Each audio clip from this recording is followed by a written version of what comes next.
Welcome to online career classes. Online career classes में आपका स्वागत है। हम यहाँ रेलवे ग्रुप डी और एनटीपीसी मेंस के लिए साइंस कवर कर रहे हैं और साइंस में हम गति पढ़ रहे हैं।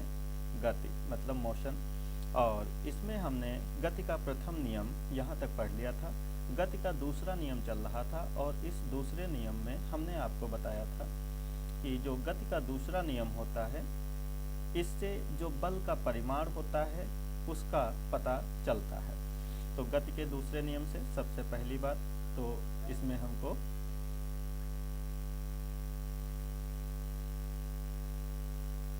इससे हमें बल के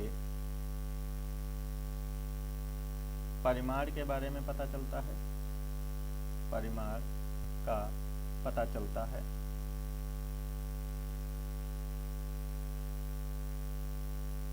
तो बल क्या होता है? तो बल होता है F इज टू m गुणे a।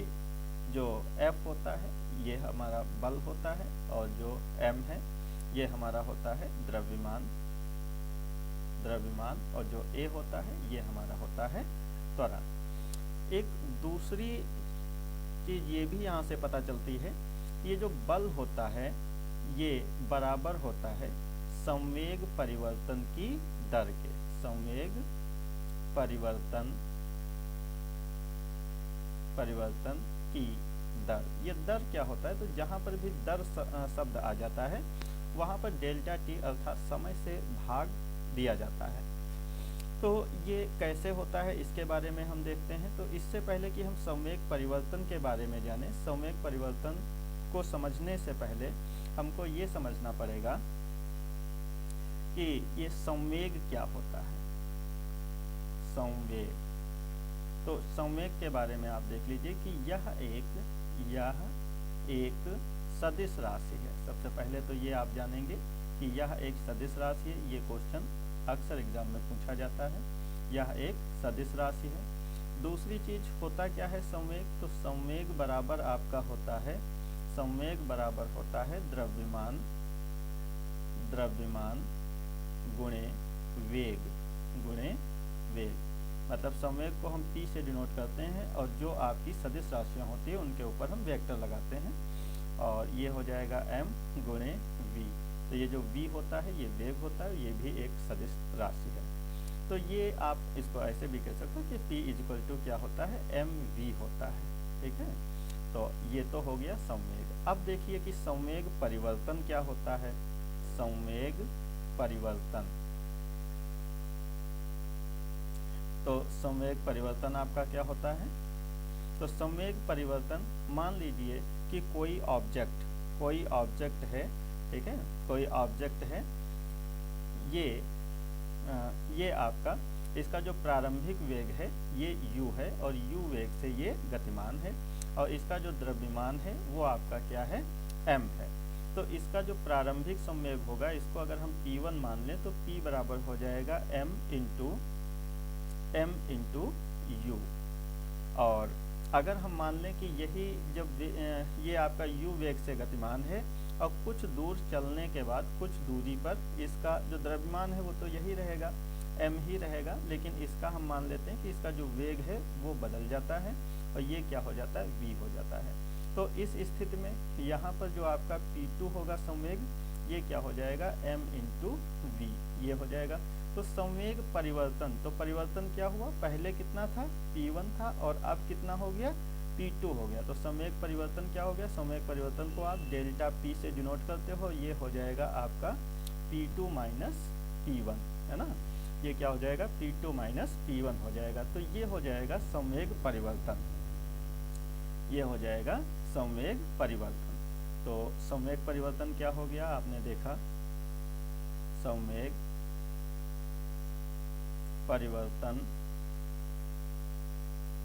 परिवर्तन को आप डेल्टा p से लिखते हैं। तो ये डेल्टा p इक्वल टू हो जाता है p2 माइनस p1, है ना। या आप ऐसे भी कह सकते हैं p2 आपने क्या लिखा था? तो m v लिखा था, माइनस p1 क्या लिखा था? तो m u लिखा था। ये ऐसे भी लिखा जा सकता है, m को कॉमन ले लो तो v माइनस u, ये हो जाता है संवेग परिवर्तन। अब जब बात आए संवेग परिवर्तन की दर, संवेग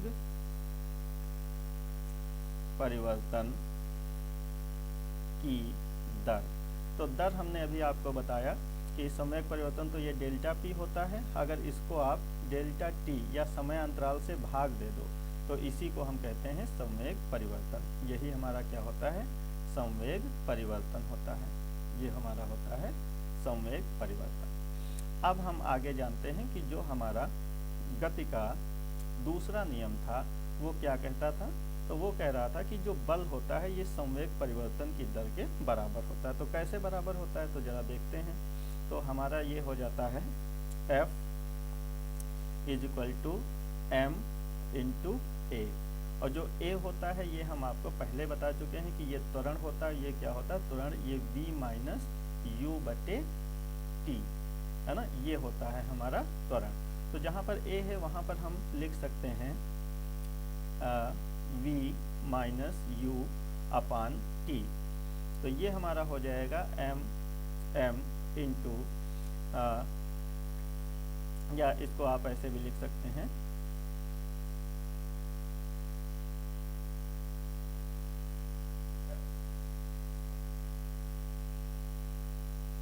ये आप ऐसे भी लिख सकते हैं,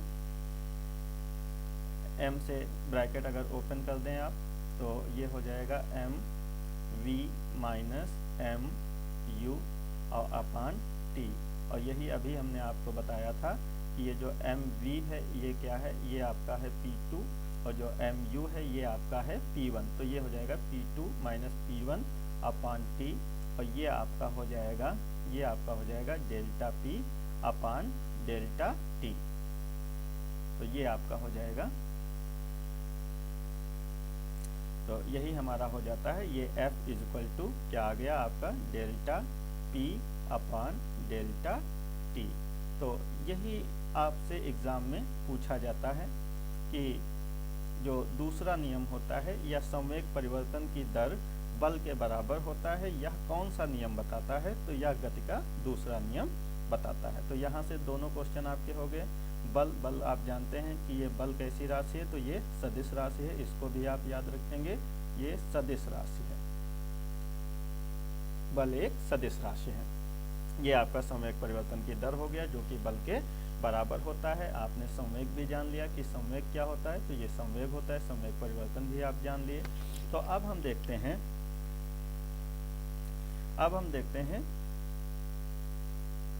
न्यूटन की गति का तृतीय नियम।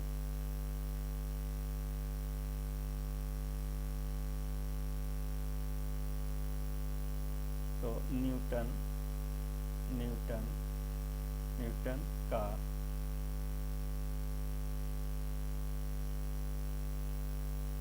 न्यूटन के गति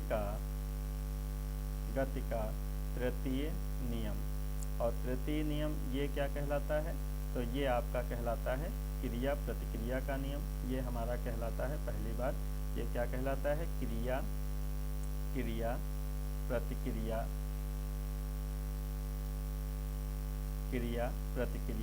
का नियम,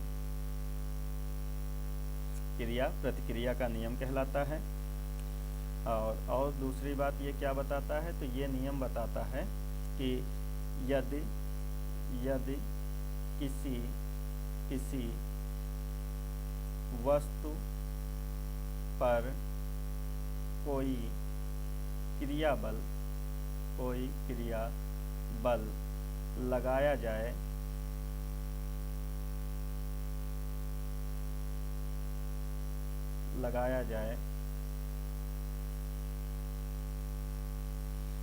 तो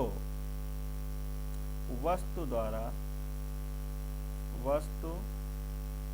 द्वारा पहली वस्तु पर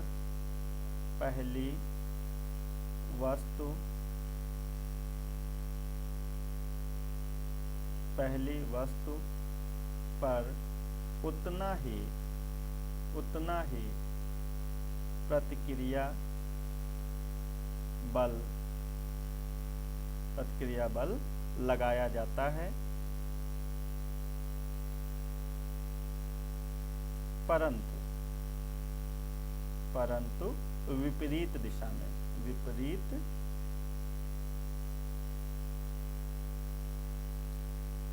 विपरीत दिशा में। तो ये उतना ही प्रतिक्रिया बल लगाया जाता है लेकिन विपरीत दिशा में। इसको आप ऐसे भी लिख सकते हो कि यदि पहली वस्तु पर F क्रिया बल लगाया जा रहा है तो दूसरी वस्तु के द्वारा माइनस F। यहाँ पर माइनस का मतलब क्या होता है? तो माइनस का मतलब होता है कि अपोजिट डायरेक्शन, परिमाण में उतना ही रहेगा लेकिन डायरेक्शन अपोजिट रहेगी। तो ये इसकी परिभाषा हो जाती है। इसके कुछ उदाहरण देख लेते हैं कि इसके उदाहरण कैसे एग्जाम में पूछे जाते हैं। तो इसके एग्जाम्पल देख लेते हैं।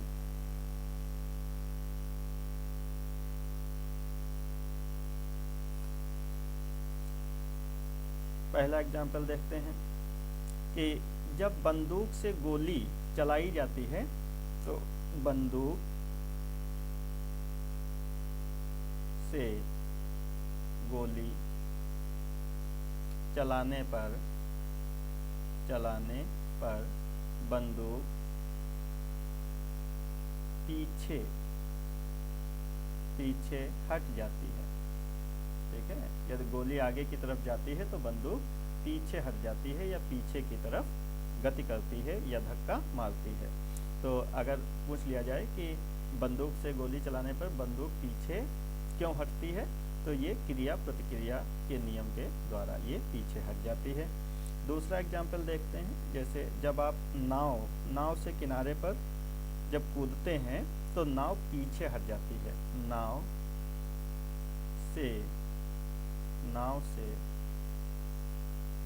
से किनारे कूदने पर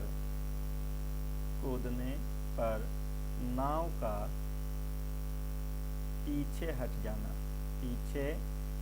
जाना, तो ये भी आपका क्रिया प्रतिक्रिया का नियम होता है। ये भी आपका क्रिया प्रतिक्रिया का नियम होता है। तीसरा आप देखें, रॉकेट का उड़ना। तो ये जो रॉकेट होता है, ठीक है, ये यहाँ पर एक ये भी लिखा हो सकता है संवेग संरक्षण का सिद्धांत। अगर ऐसा लिखा है तो ये आप टिक कराएं, या फिर क्रिया प्रतिक्रिया का नियम है तो वो भी आप टिक कर सकते हैं। तो संवेग संरक्षण का सिद्धांत, तो इसमें क्या होता है कि जो रॉकेट होता है, जो आपका रॉकेट होता है ना, तो ये आपका रॉकेट है। तो इस रॉकेट में यहाँ से क्या होता है, ईंधन जलता है। तो ये ईंधन जो होता है, ये गैसें जितनी तेजी से पीछे की ओर निकलेंगी उतनी ही तेजी से ये रॉकेट हमारा कैसा आगे दिशा में बढ़ेगा। तो ये हमारा क्या हो जाता है, क्रिया प्रतिक्रिया का नियम हो जाता है। संवेग संरक्षण का सिद्धांत भी यही होता है। तो अगर ये रॉकेट वाला पूछा जाता है, अगर आपको संवेग संरक्षण का सिद्धांत मिलता है तो वो ऑप्शन में टिक कर देंगे। अगर वो नहीं मिलता है तो क्रिया प्रतिक्रिया का नियम मिल जाए तो वो टिक कर देते हैं। अब देखते हैं कि संवेग संरक्षण का सिद्धांत क्या होता है। तो यहाँ से भी आपसे क्वेश्चन पूछा जाता है। तो अगली हेडिंग डालते हैं, संवेग संरक्षण का सिद्धांत।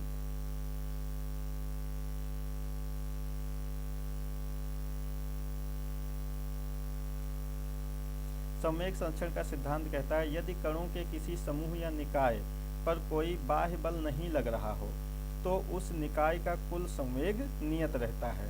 अर्थात टक्कर के पहले और टक्कर के बाद का संवेग क्या होता है, बराबर होता है। तो ये संवेग संरक्षण का सिद्धांत कहता है।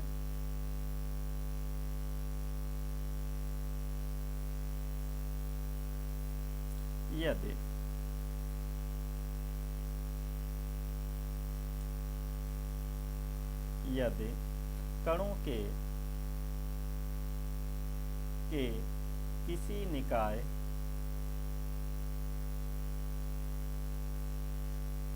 निकाय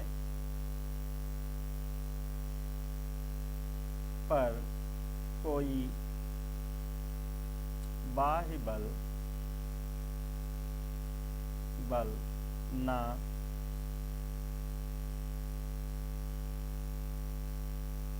लगाया जाए तो उस निकाय का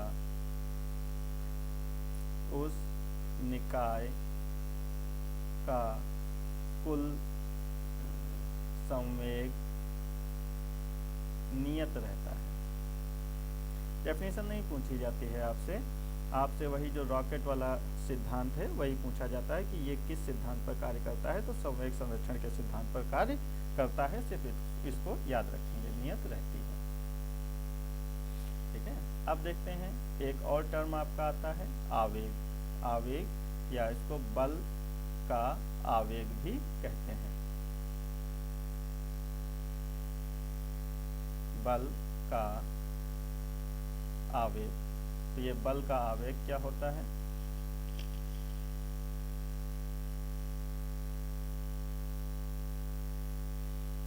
तो ये बल का आवेग हमारा जो होता है, ये आप ऐसे याद रखें कि यदि कोई वस्तु है और इस पर F बल लगाया जा रहा है, इस पर F बल लगाया जा रहा है। मान लीजिए कि ये कोई आपकी दीवार है और इस पर F बल लगाया जा रहा है और ये t समय के लिए या डेल्टा t समय के लिए लगाया जा रहा है। तो जो आवेग होता है, आवेग ये आपका हो जाता है बल गुणे समय अंतराल। ठीक है, या आप आवेग बराबर क्या होता है? बल गुणे समय अंतराल, या आप इसको लिख लें F गुणे डेल्टा t। तो बस आप ये याद रखेंगे। दूसरी चीज, अगर इसका मात्रक पूछ लेता है तो इसका मतलब बल का मात्रक हो जाता है न्यूटन और साथ में ये क्या हो जाएगा? सेकंड हो जाएगा। तो न्यूटन सेकंड इसका मात्रक होता है। सिर्फ इतनी बात आपको याद रखनी है।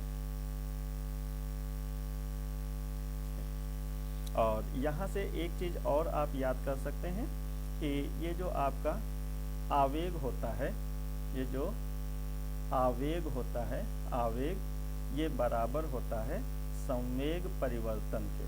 संवेग परिवर्तन, संवेग परिवर्तन के बराबर होता है। एक पॉइंट ये याद रखेंगे। ये कैसे बराबर होता है तो इसको थोड़ा सा देख लेते हैं। तो अभी हमने कहा कि आवेग क्या होता है, तो आवेग आपका होता है F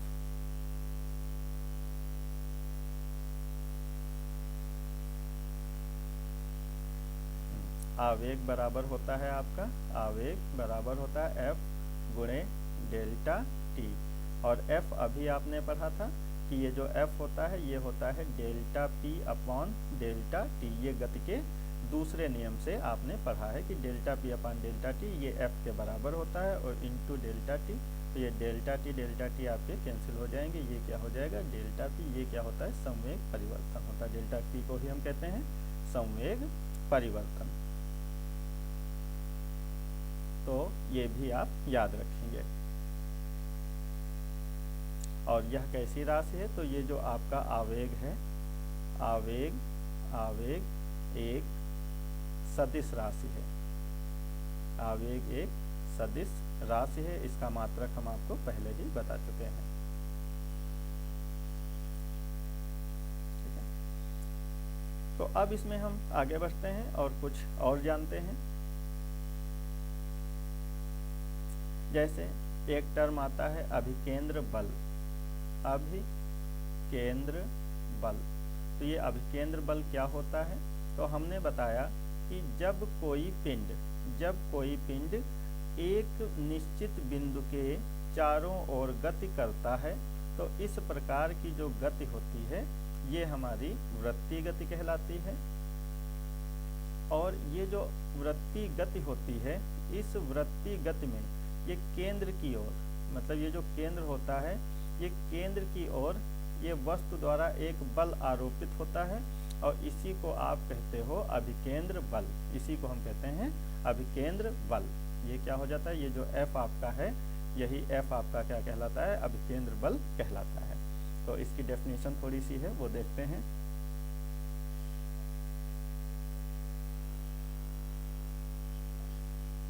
जब कोई वस्तु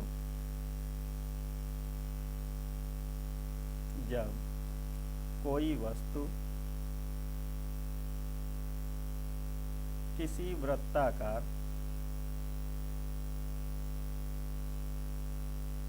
किसी वृत्ताकार मार्ग पर चलती है,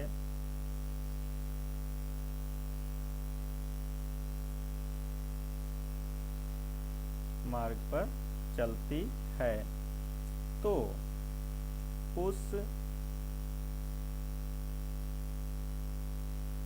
उस पर एक बल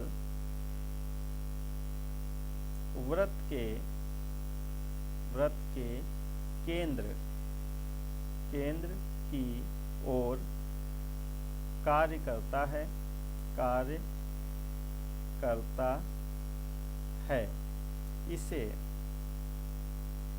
अभिकेंद्र बल कहते हैं। यह अभिकेंद्र बल क्या होता है? तो ये याद रखना कि F = mv²/r, ये इसका सूत्र होता है। एक यहाँ से बहुत ही चर्चित क्वेश्चन आपसे पूछा जाता है कि जब कोई ग्रह, मान लीजिए कि ये आपका सूर्य है, ये आपका सूर्य है, और इस सूर्य के चारों तरफ कोई ये जो ग्रह होते हैं ये कहाँ गति करते हैं? तो ये सूर्य की चारों तरफ दीर्घवृत्तीय कक्षा में गति करते हैं। तो यहाँ से ये पूछ लेता है कि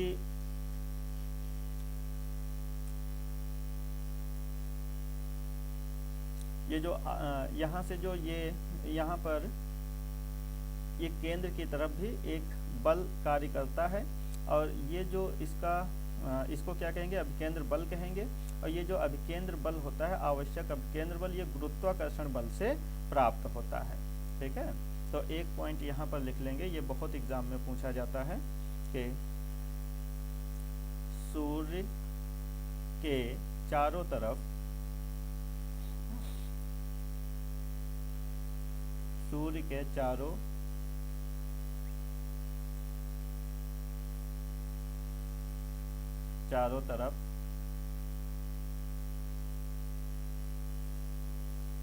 गति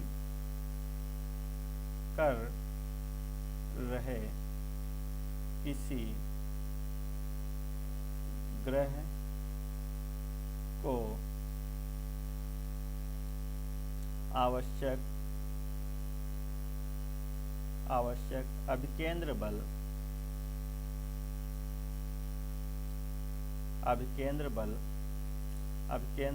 गुरुत्वाकर्षण बल से प्राप्त होता है।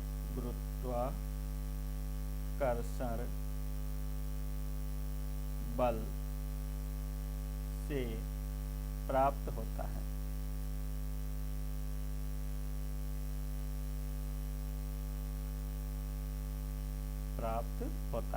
तो ये क्वेश्चन अक्सर एग्जाम में पूछा जाता है, इसको भी याद रखेंगे कि कोई ग्रह जब सूर्य के चारों ओर गति करता है तो इसको जो आवश्यक अभिकेंद्र बल है वो गुरुत्वाकर्षण बल से प्राप्त होता है।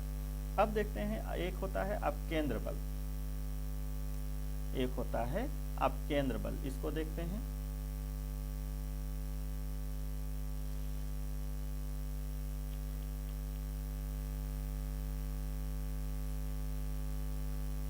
अपकेंद्र बल, ये जो अपकेंद्र बल होता है ये एक प्रकार का आभासी बल होता है, इसको याद रखेंगे।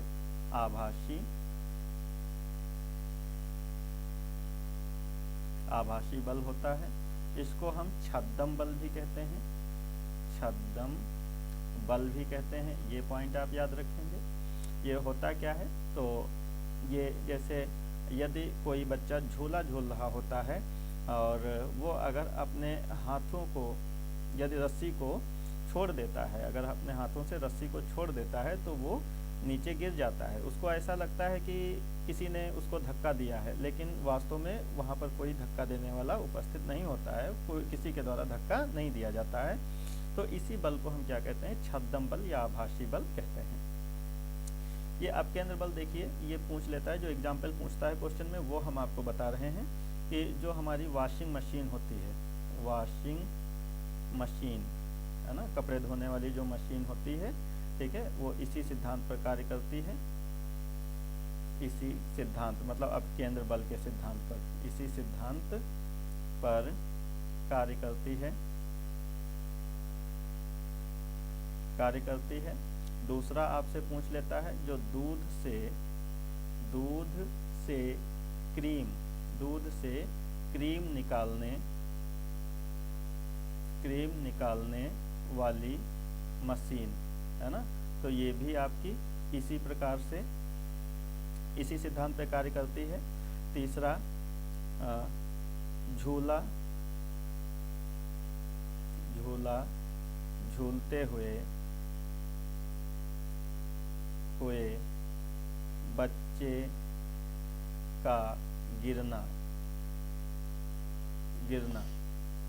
ठीक है। कब गिरेगा? जब वो रस्सी को छोड़ देगा, रस्सी को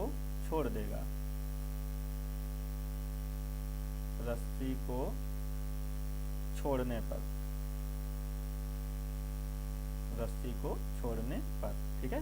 तो ये कुछ एग्जाम्पल हैं जो अक्सर पूछे जाते हैं इससे अपकेंद्र बल से, कि अपकेंद्र बल जो होता है, ठीक है, ये वॉशिंग मशीन के सिद्धांत पे काम करती है, तो अपकेंद्र बल या अपकेंद्र त्वरण पर काम करती है। दूध से जो क्रीम निकालने वाली मशीन होती है वो भी इसी सिद्धांत पर कार्य करती है। जो झूला झूलते हुए बच्चे का गिरना, ये किस बल का उदाहरण है? तो ये आपका छद्म या आभासी बल का उदाहरण है। तो ये चीज़ें आप याद रखेंगे, ये क्वेश्चन अक्सर एग्जाम में पूछे जाते हैं। तो आज की क्लास को हम यहीं पे विराम देंगे और इसकी अगली क्लास में हम आपको बताएंगे सरल मशीन उत्तोलक, जिसको हम क्या कहते हैं? उत्तोलक कहते हैं। 3 प्रकार के होते हैं, ठीक है। तो वहाँ से जो क्वेश्चन बनता है वो यांत्रिक लाभ पर बनता है, उसके बारे में हम चर्चा करेंगे। यदि आपका कोई क्वेश्चन है फिजिक्स या केमिस्ट्री से रिलेटेड, कोई न्यूमेरिकल है, तो वो आप हमें व्हाट्सएप कर सकते हैं 96 48 15 55 47। इस नंबर पर आप हमें व्हाट्सएप कर सकते हैं। इस पर आप हमें अपने क्वेश्चन फिजिक्स और केमिस्ट्री से रिलेटेड व्हाट्सएप कर सकते हैं। Thank you very much for watching.